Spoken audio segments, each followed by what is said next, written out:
à tous, c'est Big One. Donc ce coup-ci, je vais vous parler, de toute façon vous l'avez vu sur le titre, je vais vous parler donc de Transformers 4 et de Edge of Tomorrow, comme ça fera du 2 en 1, ça sera plus simple. Donc d'abord, on va commencer par Transformers. Je vais vous montrer ce que j'ai. Et voilà, donc ça, c'est le DVD du premier, des dédicaces à Megiddo qui dans son topic avait, enfin, qui dans sa vidéo avait oublié de le prendre d'ailleurs, enfin, parce que c'est dans son bordel. Ensuite on a racheté les trucs en Blu-ray, le problème c'est qu'ils n'ont pas de bonus, donc c'est chiant. Voilà, donc bien. Hop.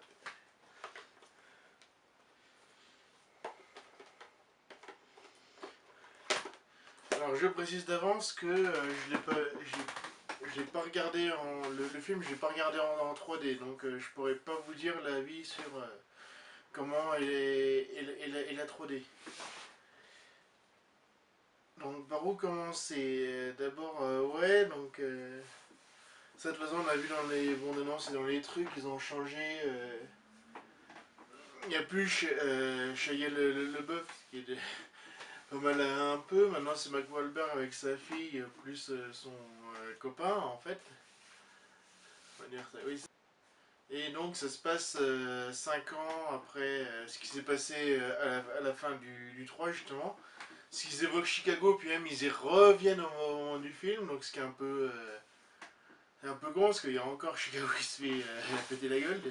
Ils ont subi ça il y a 5 ans, et hop, c'est reparti. J'avoue, le problème c'est que le film il est quand même très très long, quoi. Il dure 2h30, 2h45, et c'est vrai que des fois il y a des trucs, ça tire en longueur, et c'est pas vraiment intéressant. Bon, c'est vrai qu'il y a du spectacle, ça c'est évident, évident. De toute façon, spectacle, vous serez pas déçus du voyage. D'autant plus qu'on commence un peu au Texas, on va au. Comment ça s'appelle? On va à Chicago et ça se finit à Hong Kong. Oui, mais merci pour l'ouverture au marché chinois, hein, c'est pour ça qu'ils ont filmé là-bas. Alors, bon, il y a certains persos, c'est un peu cliché, mais bon, tant pis quoi. Hein, moi, j'avoue avoir bien aimé. Alors, j'essaierai de trouver la photo de toute façon. Euh, Justement, le personnage un peu samouraï, justement, qui avait un look plutôt pas mal, quoi, j'aimais bien. Ah oui, puis il faut dire, niveau robot, que j'aime bien. Alors, on le voit dans le 2 justement, comment ça s'appelle, c'est Devastator, parce que justement, c'est un gars de taille de 5 robots, même si c'est un méchant, de toute façon, le côté gars de taille, ça rendait pas mal. Oui, étant donné que c'est un truc japonais à la base, hein, donc c'est normal. Alors sinon, pour ce qui est des Dinobots, dommage qu'ils soient mis que à la fin, parce qu'on se dit, ça, mais Guido l'a dit aussi, au début, on voit une scène qui se passe dans l'Arctique, on voit justement des ordres de dinosaures un peu métalliques, et on se dit, ah tiens, ça va être lui. Et à la fin, en fin de compte, non, quoi. Bon, bah tant pis, quoi. Ils ont fait ça pour rien, parce que ça aurait été marrant. De l'Arctique jusqu'en Chine, bon, ça aurait fait de la trotte, mais c'est pas grave. De toute façon, merci les ellipses. Hein. Un des problèmes aussi, c'est qu'il y a beaucoup de placements produits. Même si j'ai bien aimé le truc avec le mon petit poney, justement, à un moment donné, c'est assez marrant. Après, pour ce qui est des méchants, enfin, de toute façon, niveau effets spéciaux, ça, c'est plutôt pas mal. Hein. Ça, c'est. Je pense que c'est ILM de toute façon qui fait ça, vu que c'est DreamWorks et tout qui s'en occupe. Donc, normalement, il ne devrait pas y avoir. Au niveau des effets spéciaux, c'est du tout bon, quoi. Et ça explose de partout, partout. Hein. Est-ce que c'est Michael Bay, hein Genre j'appuie là, ça explose, hein, voilà, c'est... Non, mais malgré tout, j'ai quand même bien aimé, quoi. Avec que je leur... je sais pas si je vais me le refaire ou pas, bon. Enfin, je le referai peut-être en Blu-ray, quoi, puis ça sera tout. Bon, bah, on va couper, et là, maintenant, je vais m'occuper de Edge of Tomorrow. The Transformers will return after these messages. よみがえれ超ロボットたち、君が選ぶ君のヒーロー。戦え超ロボット生命体トランスフォーマー。トランスフォーマーがファミコンになった。コンボイが死んだ今、この謎を君は攻略できるか。ファミコンソフトトランスフォーマーコンボイの謎。トランスフォーマーゾーン行け。マイクロトランスフォーマートランスフォーロケットベース発進。ト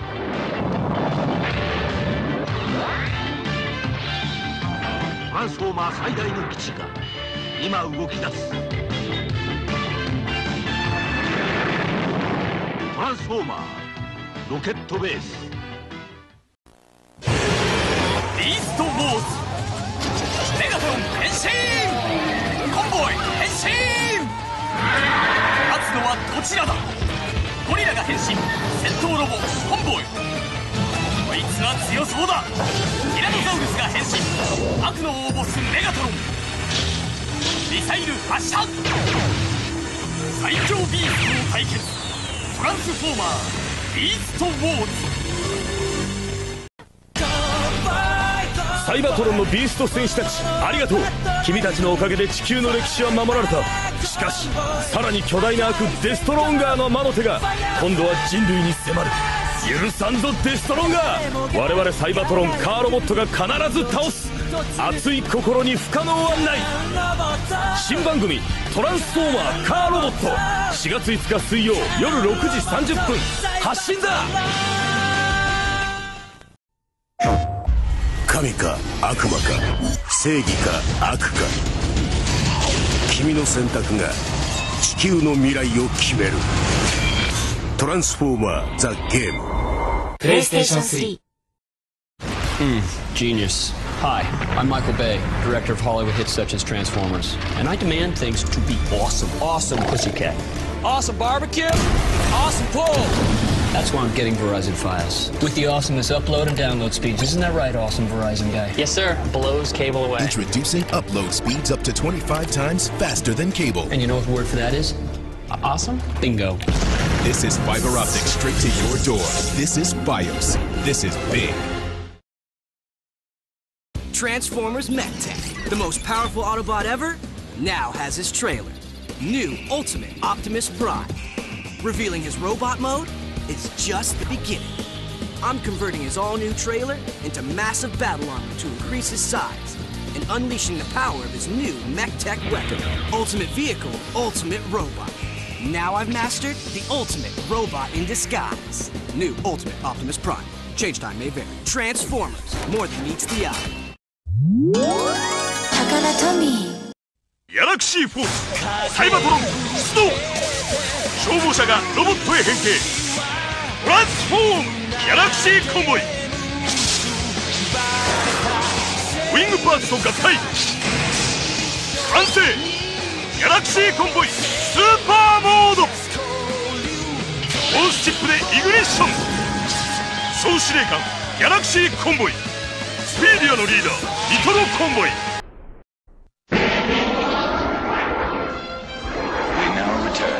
Transformers. Donc maintenant on va passer à Edge of Tomorrow. Alors d'après ce que je savais du film, ça venait d'une light novel qui s'appelait donc là il y avait un japonais qui s'appelle All You Need Is Skill, oui en anglais dans le texte, qui a été d'ailleurs fait en manga par le dessinateur. Je crois que le dessinateur, celui qui a fait Death Note et Bakuman, je sais plus le nom, hein, mais c'est pas grave. et qui est en France, je crois que c'est distribué par Kazé en plus. J'ai vu qu'il y avait 2 tomes qui étaient sortis en français d'ailleurs. Ouais, c'est à voir. Donc bref, et donc justement ça va avec le... Là ça va avec le t-shirt que je porte en ce moment parce que c'est... Justement c'est une affaire de... Pas de voyage dans le temps, mais en fait c'est une... Ça raconte l'histoire justement d'une boucle temporelle quoi. Il y a le personnage il fait une boucle temporelle, il revit tout le temps la même journée. Un peu comme... comment ça s'appelle oui, bah Un jour sans fin de toute façon, plus... un truc qu'on repris d'après Un jour sans fin quoi. Mais bon. Après, ce que j'ai trouvé assez marrant, c'est que le film... justement le début c'est... c'est le... Enfin, la grosse séquence se passe, c'est en plage de Normandie, quoi, en fait. Ça, c'est le débarquement en Normandie, quoi. Comme l'aurait fait... peut-être pas la Soldat Ryan, mais presque quand même. Hein. J'ai vu le réalisateur, c'est lui qui a fait justement La mémoire dans la peau, entre autres. Et Mr. et Mrs. Smith, je crois. À vérifier. Alors, que dire sinon Ah, j'avoue, oui, aussi, en parlant du côté un peu français, justement, il y a l'héroïne, elle a fait la guerre à Verdun, quoi, parce que les trucs, c'est beaucoup imposé en... Les méchants extraterrestres sont mis... sont sur l'Europe, quoi, donc évidemment, toute l'Europe est occupée, sauf l'Angleterre, quoi, bon, c'est le détail un peu amusant, donc ils sont obligés de... Voilà. Après, il y a des choses... non, la manière dont c'est monté le film, c'est intéressant parce que bon, au début, on est obligé de voir plusieurs fois comment il fait le changement. Car que c'est le héros, il sait ce qui se passe. Justement, on peut voir une référence un peu aux jeux vidéo. Où vous savez, quand on sauvegarde, quand on revient à la dernière sauvegarde, on sait ce qui va se passer jusqu'au moment où on meurt. Et justement, quand on meurt, on revient à la sauvegarde, on sait ce qui va se passer. Et après, quand on est passé l'étape qu'on n'arrivait plus à passer, on sait pas ce qu'il va y avoir, quoi. Donc justement, ça marche bien dans ce contexte-là, quoi. Ah, et puis la fin se passe au Louvre, si je vais oublier ça. Non, mais la fin est un peu surprenante quand même, mais même si c'est malgré tout normal pour toutes les boucles temporelles, mais bon. Je vous conseille d'ailleurs un épisode de The Next Generation qui avait fait ça justement, faire de boucles temporelles. Moi j'ai pas mal aimé aussi. Ce film-là, parce que justement, on sent quand même l'inspiration aussi japonaise du truc, parce que ils ont justement, les personnages ont des exosquelettes, quoi, donc qui les rend plus forts et tout, et l'héroïne a un sabre bien spécifique, quoi. Donc voilà, donc après une prochaine fois, je sais pas ce que je vais faire, donc on verra bien. De toute façon, je vais l'écrire sur... en image de fin comme d'habitude, hein. Ça c'est... On va une prochaine fois.